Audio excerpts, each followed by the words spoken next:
Hello students, welcome to our YouTube channel. So question number 2 है circles chapter से। पहले exercise 10.5 था, अभी एक्सरसाइज 9.3 है। सो क्वेश्चन 2 है, क्वेश्चन क्या है? A chord of a circle is equal to the radius of the circle. So मैंने इस सर्कल में P Q as a chord लिया हुआ है और इसी कॉर्ड के इक्वल इस सर्कल पे क्या लेना है हमें? तो रेडियस लेना है। तो यहाँ पे मैंने एक रेडियस ले लिया है और यहाँ पे मैंने एक रेडियस ले लिया है और ये आपस में क्या है? आपस में इक्वल है, यानी ये कॉर्ड इस रेडियाई के इक्वल है। ठीक है।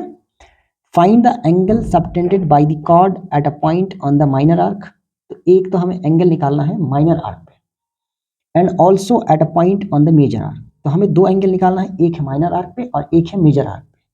अब अगर आपने थ्योरी वाला क्लास नहीं देखा हो तो पहले आप वो वाली क्लास देख लो कि माइनर आर्क और मेजर आर्क होता क्या है। देखो मैं आपको बता रहा हूँ कि ये कोई सर्कल है। यहाँ पे अगर मैं एक लाइन लेता हूँ, यहाँ से ए भी एक पार्ट है सर्कल का, ये सर्कल का सेंटर है।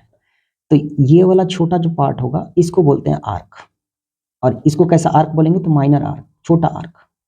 और ये जो रिमेनिंग पार्ट बचेगा इसको क्या बोलेंगे? Major arc. इसको क्या बोलेंगे? Major arc. सो एक तो हमें ऐसा वाला फिगर बन रहा है, ऐसा फिगर बन रहा है। एक तो हमें इस कॉर्ड से हमें क्या करना है कि तो हमें एंगल्स बताना है। एक तो यहाँ पे ही बताना है कि माइनर आर्क पे ये वाली एंगल कितनी होगी। दूसरी एंगल हमें इसी कॉर्ड से जो मेजर वाली आर्क पे ये वाली एंगल हमें बतानी है कि ये दोनों एंगल कितनी होगी, ये दोनों एंगल कितनी होगी। ठीक है। सो अब हमने अभी जो क्वेश्चन नंबर 1 करा है उसमें क्या करा हमने? हमें एक और थ्योरम क्या पता है कि सेंटर वाला जो एंगल होता है वो सर्कल के रिमेनिंग पार्ट के क्या होता है? डबल होता है। तो अगर ये 60 डिग्री होगा तो ये कितना होगा? 30 डिग्री होगा। ये अगर 90 होगा तो ये 45 होगा। ठीक है, तो ये हमें पता है। ठीक है, अब आते हैं क्वेश्चंस पे। अभी देखो, तो इस पे हमें क्या करना है? एक तो हमें यहाँ पे माइनर आर्क पे हमें क्या करना है? एंगल बताना है कि ये वाली एंगल कितनी होगी। तो ये हमारा क्या हो जाएगा? यानी यहाँ से यहाँ तक ये हमारा क्या हो जाएगा? Minor arc. क्या हो जाएगा? Minor arc.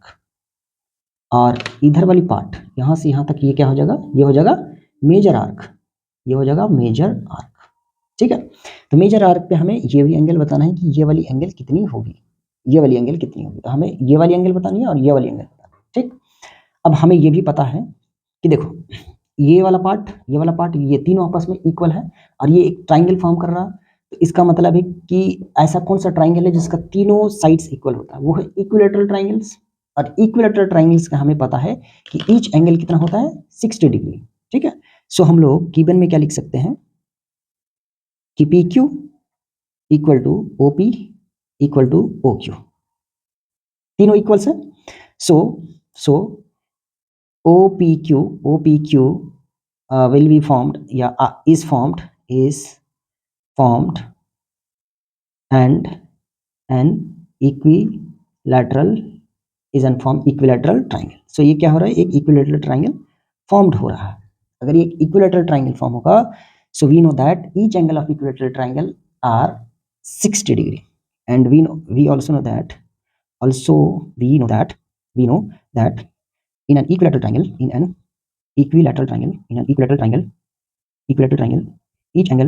each angle is 60 degree. कितना डिग्री का एंगल होता है?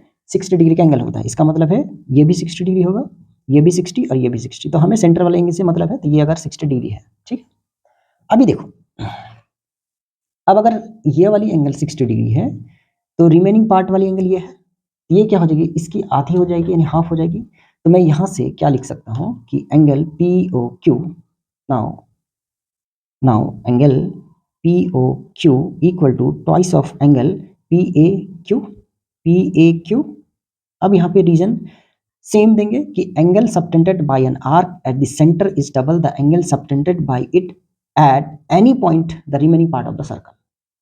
कि सेंटर पर जो एंगल है वो सर्कल के किसी भी पार्ट का वो क्या होता है? यहाँ पे जो एंगल फॉर्म होगा वो डबल होगा। ठीक है, तो ये हमें यहाँ पे रीजन लिखना है। ठीक है, तो रीजन में क्या लिखेंगे?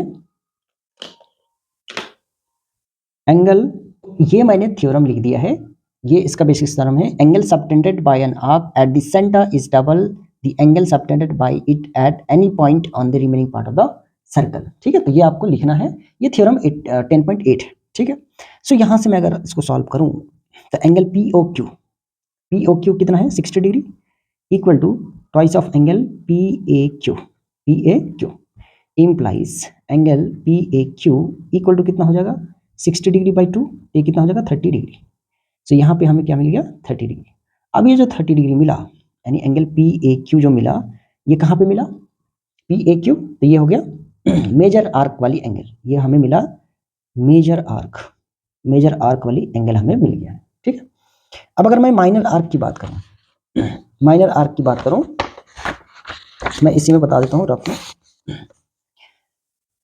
अगर मुझे माइनर आर्क पे निकालना है, ये वाली निकालना है, एंगल पी बी क्यू निकालनी है हमें एंगल, तो देखो एक चीज देखो कि पी ए क्यू बी एक ये क्या बना रहा है, एक साइक्लिक क्वाड्रिलेटरल बना रहा है जो सर्कल के अंदर है, और हमें पता है कि साइक्लिक क्वाड्रिलेटरल में ऑपोजिट एंगल्स का सम जो होता है वो 180 डिग्री के इक्वल होता है। सो हम लोग क्या लिख सकते हैं कि angle A plus angle B, now क्या लिख सकते हैं, angle A plus angle B equal to क्या लिख देंगे, या इसको पूरा भी नेमिंग कर सकते हैं कि एंगल पी ए क्यू, ठीक है, इक्वल टू 180 डिग्री। यहाँ पे क्या लिख देंगे, opposite angles of a cyclic quadrilateral, opposite angles of a cyclic quadrilateral, ठीक है। तो opposite angles of a cyclic quadrilateral कितना होता है, दोनों का सम 180 डिग्री इम्प्लाइज एंगल ए का वैल्यू हमें कितना मिल गया, एंगल ए का वैल्यू हमें मिल गया है 30 डिग्री, ठीक है। सो हम लोग यहाँ पे we can put here 30 plus angle B equal to 180 degree implies angle B equal to कितना आ जाएगा 180 माइनस 30 डिग्री। सो ये आ जाएगा हमारे पास 150 डिग्री, और ये 150 डिग्री जो होगा ये कहाँ पे बना, तो ये माइनर आर्क पे, ये कहाँ पे बना, ये माइनर आर्क पे जो हमें एंगल मिला। अब एंगल इसको बी कह लो या फिर इसको ऐसे लिख सकते हो कि angle P B Q equal to 150 degree, ठीक है। और हमें दूसरा मेजर आर्क पे कितना मिला है, P A Q, angle P A Q ये मिला हमें 30 डिग्री। तो ये हमारे दोनों आंसर्स आ गए हैं। सो आई होप कि आपको समझ में आया है, बिल्कुल आसान क्वेश्चन था, इजी क्वेश्चन था। मिलते हैं फिर नेक्स्ट वीडियो में, तब तक के लिए बाय।